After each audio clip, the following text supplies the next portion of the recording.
Shri Rahul Gandhi Congress party, Shri Rahul Gandhi Congress party, Congress party. मैं निवेदन करूंगा शमशेर सिंह गोगी जी से, वो स्वर्गीय श्री राजीव गांधी जी की तस्वीर देकर के राहुल गांधी जी को वो भेंट कर रहे हैं। राहुल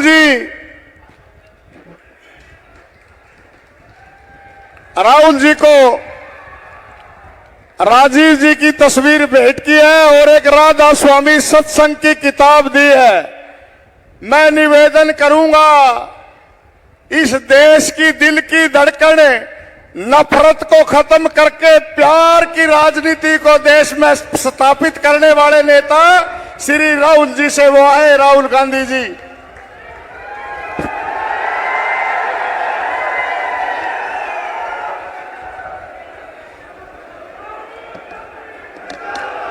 उदय भान जी, भूपिंदर सिंह हुड्डा जी, कुमारी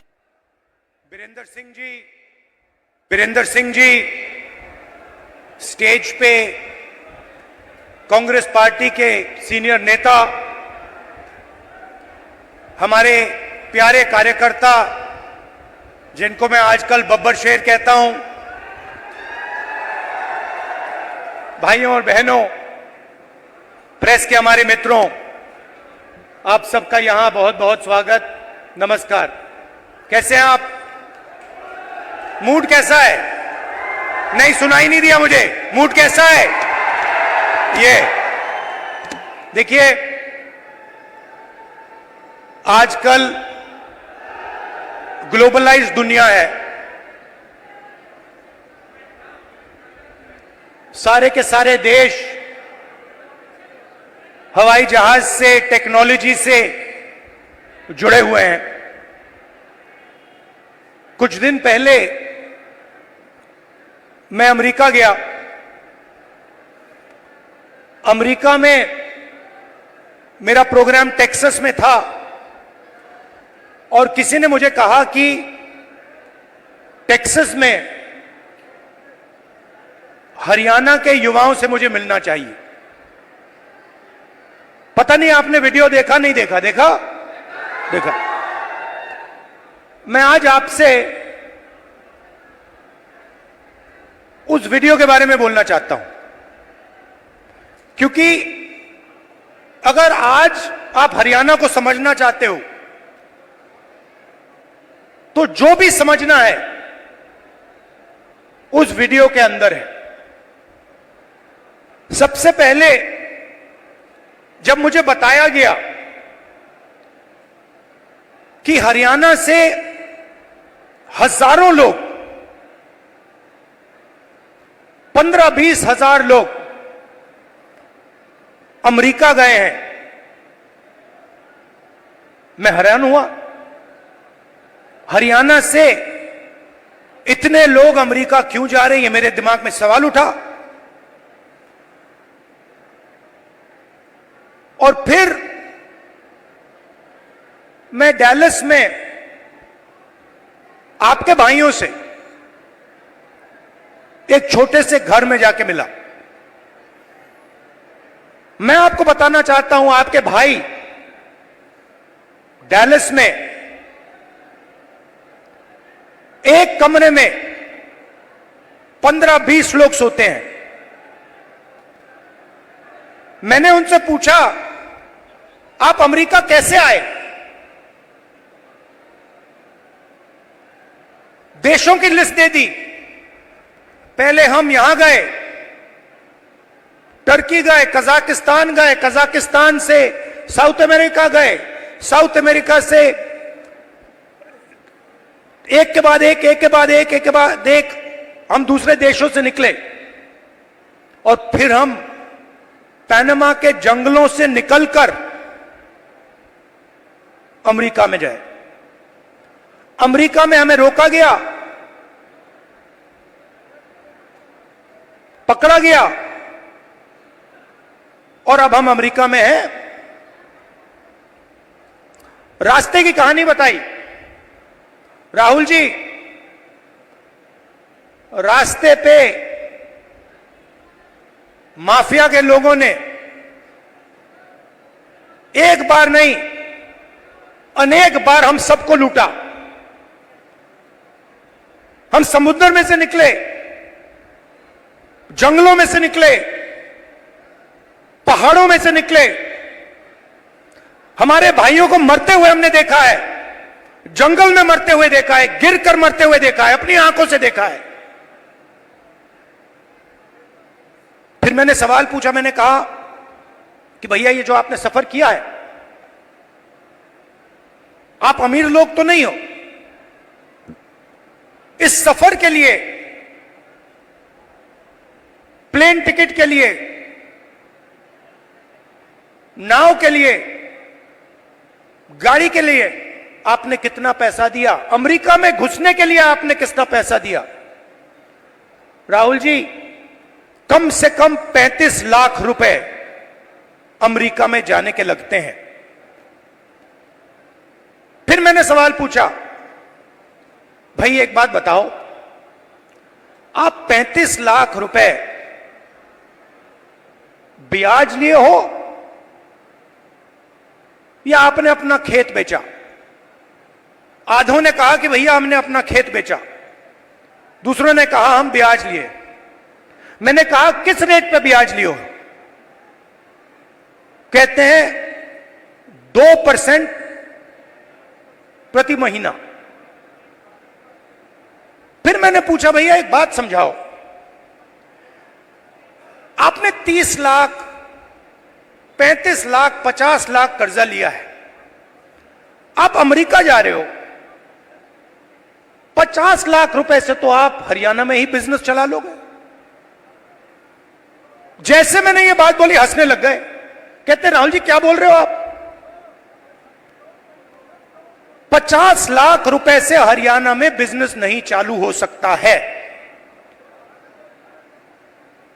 अगर हमने 50 लाख रुपए, ये 50 लाख रुपए हरियाणा में बिजनेस चालू करने के लिए लगा दिए होते तो हमारा बिजनेस फेल हो जाता। किसी ने मुझे यह भी कहा कि राहुल जी मैंने ट्राई किया, फेल हो गया, बेरोजगारी है, महंगाई है। और जब उन्होंने मुझे बोला, मुझे दुख हुआ। उन्होंने बोला राहुल जी हरियाणा में हमारे जैसे लोगों के लिए अब कुछ नहीं बचा है। अगर एक युवा गरीब है, अरबपति का बेटा नहीं है, तो ना उसे बैंक लोन मिल सकता है, ना वो बिजनेस चालू कर सकता है, ना वो पब्लिक सेक्टर में जॉब पा सकता है, ना वो आर्मी में जा सकता है। एक के बाद एक, एक के बाद एक, एक के बाद एक, एक के बाद एक सारे दरवाजे आपके बंद कर दिए गए।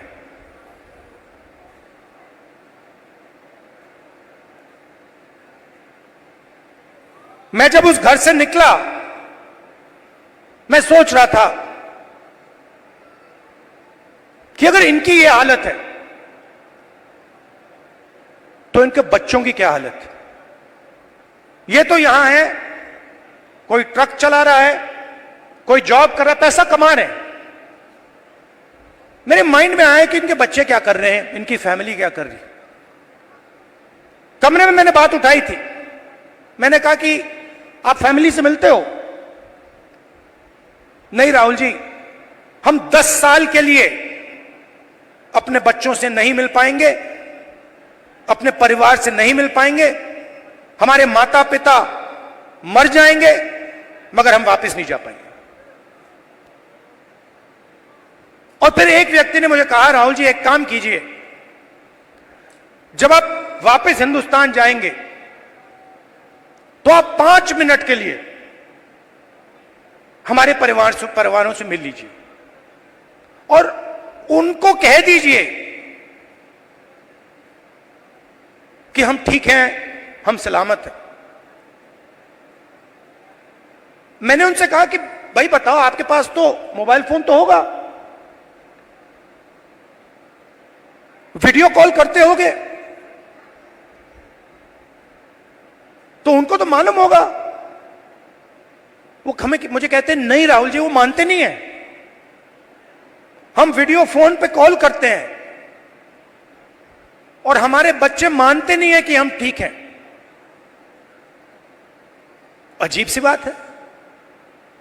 फिर मैं करनाल गया सुबह 4 बजे, कि मैं चाहता था कि मीडिया वाले ना पकड़ लें मुझे, तंग करते हैं। मैंने इनको मित्रों कहा, मतलब ये हैं अदानी के मित्र, अंबानी के मित्र। तो मैं गया 4 बजे सुबह, वहां बैठ गए, बातचीत शुरू। एक मेंबर परिवार का यूएस में वीडियो कॉल चल रहा है, 6-7 लोग उस साइड डैलस में बैठे हैं, 20-25 लोग परिवार यहां बैठे हैं। मैं सोच रहा हूं ये हो क्या रहा है। और फिर छोटा सा बच्चा दौड़ता हुआ वो कंप्यूटर के पास जाता है, कंप्यूटर को ऐसे पकड़ता है और इतनी जोरों से चीखता है कि मैंने मतलब शायद अपनी लाइफ में ये चीख नहीं सुनी। कांपता हुआ चीखता है, पापा पापा पापा वापस आओ। और पिता कुछ नहीं कह पाता है।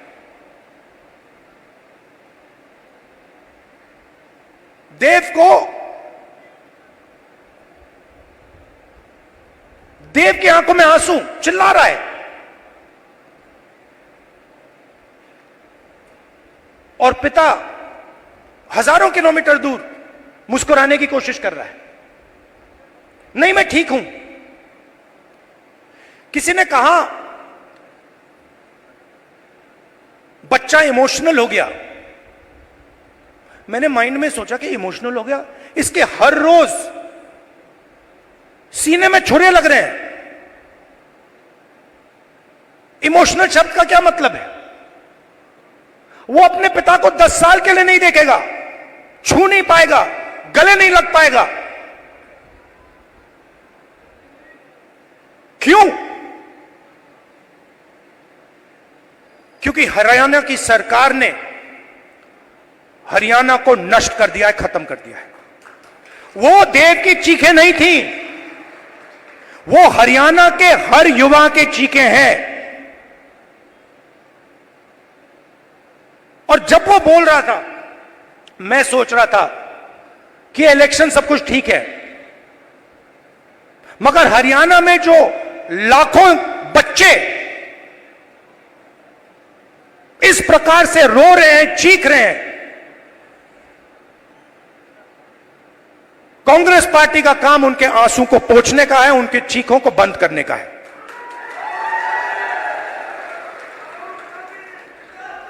अब देव रो क्यों रहा है, यह मैं आज आपको समझाना चाहता हूं।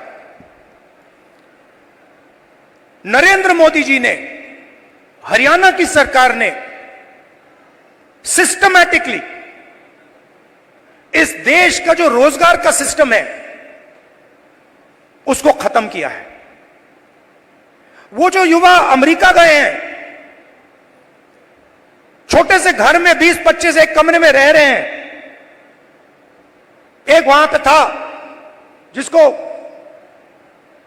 एक्सीडेंट हो गया, चल नहीं पा रहा है।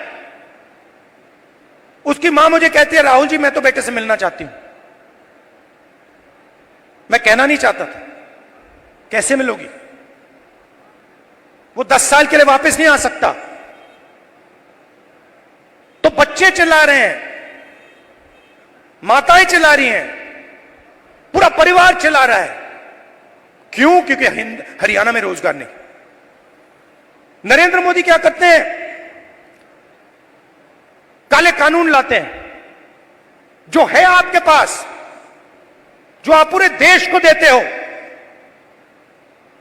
वो भी छीनने की कोशिश कर रहे हैं। कल मैं जम्मू कश्मीर गया, वहां पे कंप्लेंट आ रही है, भैया हमारा सेब का पूरा बिजनेस ठप हो गया, अदानी जी को दे दिया है। हिमाचल में सेब का बिजनेस अदानी को जाता है। यहां पे आपको सही दाम नहीं मिलता है, स्टोरेज कंटेनर उनके, सारी की सारी प्लानिंग 10-15 लोगों के लिए होती है।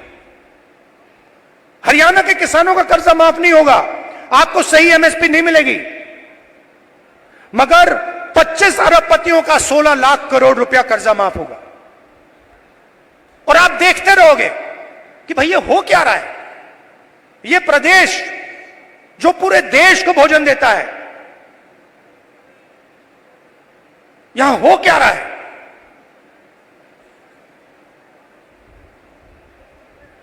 हरियाणा में ड्रग प्रॉब्लम है। उन्होंने मुझे बताया कि राहुल जी, हरियाणा में ड्रग प्रॉब्लम बढ़ती जा रही है। गुजरात में अदानी के पोर्ट में हजारों किलो ड्रग्स पाया जाता है। आपने देखा 3000 किलो हेरोइन उनके पोर्ट में पाया जाता है। किसी को सजा हुई? मीडिया में लिखा एक शब्द नहीं। एयरपोर्ट उनको चले जाते हैं, पोर्ट्स उनको चले जाते हैं, मोबाइल फोन चलाओ जेब से पैसा उनको जाता है, सड़कों पे चलो जेब से पैसा उनको जाता है, हवाई जहाज में जाओ खरीदो, सारा का सारा उनके हाथ में। आपके लिए क्या? गलत जीएसटी, नोटबंदी। क्यों? क्योंकि छोटे व्यापारियों को, स्मॉल मीडियम साइज बिजनेसेस की हत्या करनी है, खत्म करना है। क्यों? क्योंकि ये 10-15 लोग चाइना का माल हिंदुस्तान में बेचना चाहते हैं, बनाना नहीं चाहते। जो आप काम करते हो, जो छोटे बिजनेस वाले करते हैं, हाथ से बनाते हैं,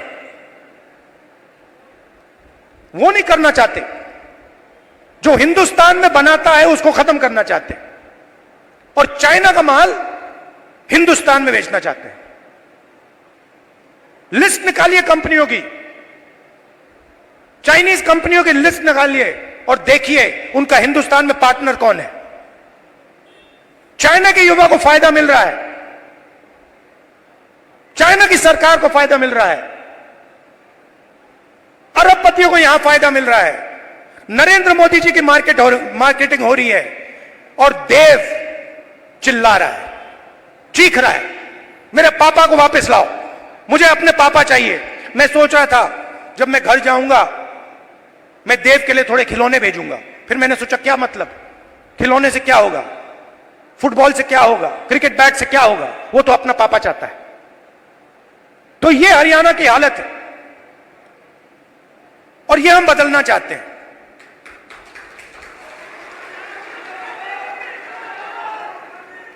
यहां पे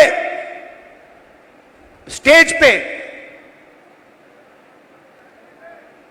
पुनिया जी बैठे हैं, कहां है ये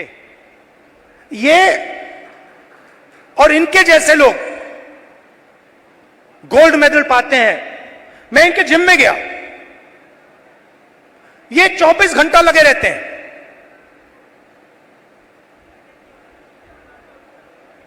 24 घंटा क्यों? गोल्ड मेडल चाहिए। क्यों? हरियाणा का नाम रोशन करना, हिंदुस्तान का नाम रोशन करना। पूरी दुनिया में हम चाहते हैं कि हरियाणा का नाम जाए, हिंदुस्तान का नाम जाए। गोल्ड मेडल हम अपने लिए नहीं लेते हैं,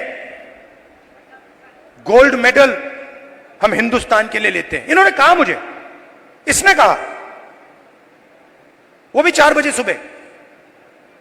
इनका क्या किया? सारे के सारे एथलीट्स को खत्म कर दिया।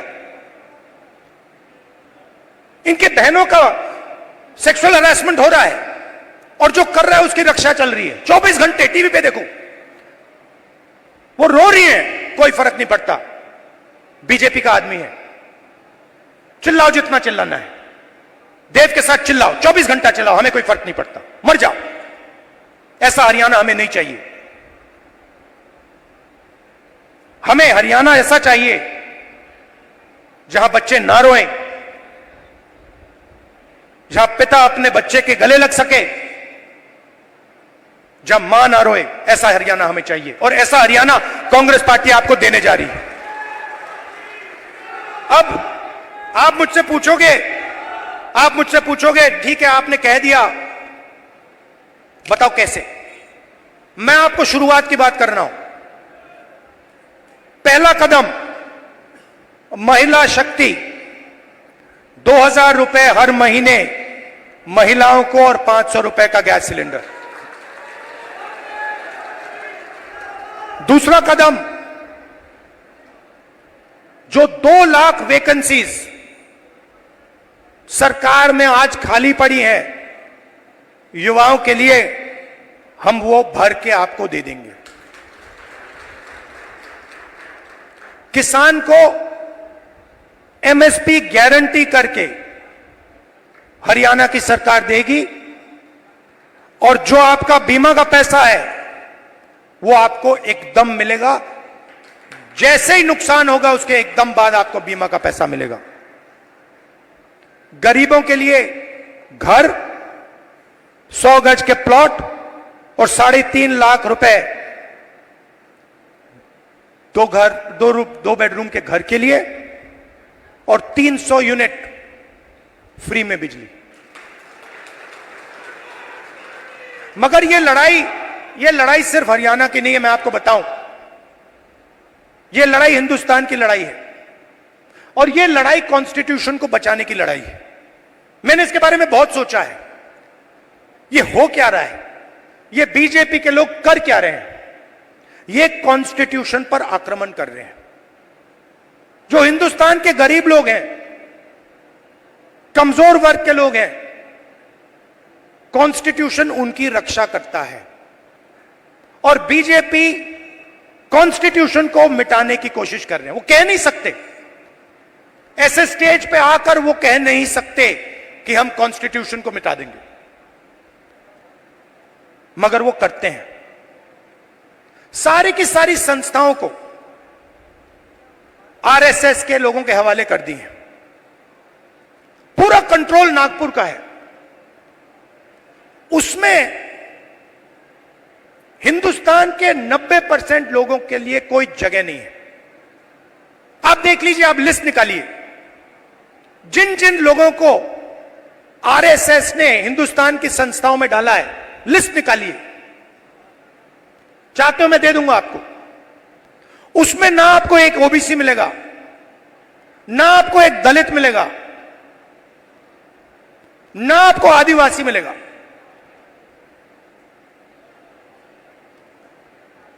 तो खोखला कर रहे हैं देश को। इलेक्शन कमीशन में अपने लोग, ब्यूरोक्रेसी में अपने लोग, मीडिया में अपने लोग, इंटेलिजेंस सर्विसेज में अपने लोग, और 90% हिंदुस्तान के लिए कुछ नहीं। इसलिए हमने चुनाव में जाति जनगणना की बात की। हिंदुस्तान में किसकी कितनी आबादी है यह हम जानना चाहते हैं। अब इसमें कोई गलत बात तो नहीं है। जैसे चोट लगती है, आपको पैर में चोट लगती है, डॉक्टर कहता है भैया एक्सरे कराओ, चेक कराओ। हम सिर्फ ये कह रहे हैं कि भैया चेक कराओ, इस देश में दलित कितने हैं, आदिवासी कितने हैं, पिछड़े कितने हैं, गरीब जनरल कास्ट के कितने लोग हैं, ये पता लगाओ। कभी आरएसएस कहती है करना चाहिए, अंदर से कहते हैं भैया ये मत करवा देना, सच्चाई निकल आएगी। सच्चाई क्या है कि 90% लोगों के पास कुछ है ही नहीं। 250 सबसे बड़े बिजनेसेस देख लीजिए, लिस्ट निकालिए, उनकी मैनेजमेंट की लिस्ट निकाल लीजिए, उनके सीईओज की लिस्ट निकाल लीजिए, ओनरशिप जिसके हाथ में उनकी लिस्ट निकाल लीजिए। आपको उसमें एक ओबीसी, एक दलित, एक आदिवासी मिल जाए तो मुझे बता देना, मैं उसको अभी भी ढूंढ रहा हूं। कॉर्पोरेट इंडिया में 90% हिंदुस्तान का एक भी व्यक्ति नहीं है। गरीब जनरल कास्ट भी वहां आपको नहीं दिखेगा। सिलेक्ट लोग हैं। अदानी जी का बिजनेस है, हजारों बिजनेस उससे कनेक्टेड हैं। वो सारे के सारे कोई ना कोई परिवार का आदमी है, भाई कुछ करता है, बहन कुछ करती है, फैमिली बिजनेस है। ऐसे ही बिजनेसेस है। 250 में से आप मुझे नाम दे दो दलित का, आप नाम दे दो आदिवासी का, आप नाम दे दो पिछड़े का, नहीं है। ब्यूरोक्रेसी में देखो, हिंदुस्तान की सरकार को 90 लोग चलाते हैं, सेक्रेटरी कहलाते हैं, 3 दलित हैं, आबादी 15%, 90 में से 3। पिछड़ों की आबादी कम से कम 50%, 90 में से 3। होने कितने चाहिए? 45 अगर आप आबादी से जाओ, नहीं 3। और बजट कितना संभालते हैं? आदिवासी जिनकी 8% आबादी है, 100 रुपए में से 10 पैसा का बजट संभालते हैं। दलित 100 रुपए में से 1 रुपया संभालता है। ओबीसी 100 रुपए में से 5% संभालता है। यह हिंदुस्तान की सच्चाई है। इसलिए हमने कहा है कि जाति जनगणना होगी, नेशनल लेवल पे होगी। और मैंने कहा है मोदी जी के सामने पार्लियामेंट हाउस में, आप करो ना करो, मैं इसको इसी हाउस में पास करवाऊंगा, आपके मुंह के सामने करवाऊंगा। तो ये हरियाणा की रियलिटी है। और ये क्या करते हैं? बांटने का काम करते हैं। मीडिया वाले 24 घंटे लगे रहते हैं। एक जात को दूसरी जात से लड़ा दो, एक धर्म को दूसरे धर्म से लड़ा दो, और पूरा का पूरा फायदा अदानी को पहुंचा दो। हरियाणा एक साथ लड़ेगा, सबकी सरकार बनेगी, खुशी से बनेगी। चुनाव में कांग्रेस पार्टी स्वीप करने जा रही है, स्वीप करने जा रही है, आंधी आ रही है। और हम सबकी सरकार बनाएंगे, किसी एक की सरकार नहीं होगी, पूरे हरियाणा की सरकार होगी। इसमें सबकी इज्जत होगी, सबकी रिस्पेक्ट होगी, सबकी जगह होगी। और मेरी जहां भी आपको जरूरत हो, कहीं भी पार्लियामेंट में आपको कुछ उठवाना हो, कुछ कहलाना हो, आप मुझे बस ऑर्डर दीजिए, राहुल जी हरियाणा आपसे ये कहलवाना चाहता है, मैं कह दूंगा वहां पे जाके। दिल का रिश्ता है, पुराना रिश्ता है। मैं आपसे यहां आके 50 झूठ नहीं बोलने वाला, वो मोदी जी का काम है। आपने 10 साल देख लिए, सुन ली उनकी बात। आमदनी दुगनी कर दूंगा, और फिर काले कानून ले आए, छोटे बिजनेसेस को फायदा पहुंचाऊंगा, नोटबंदी जीएसटी ले आए। उनका काम आप जानते हो। अब सब मिलकर एक साथ हरियाणा को खड़ा होना है, क्योंकि देव जैसे जो बच्चे रो रहे हैं, उनके आंसू पोंछने हैं, उनको खुश करना है, और उनको अपने पिता के पास गले मिलने देना है। धन्यवाद। आप सब इतनी भारी ताकत से यहां पहुंचे, मैं कांग्रेस पार्टी की ओर से आप सबका यहां पहुंचने पर आभार व्यक्त करता हूं। आप सबका बहुत बहुत धन्यवाद।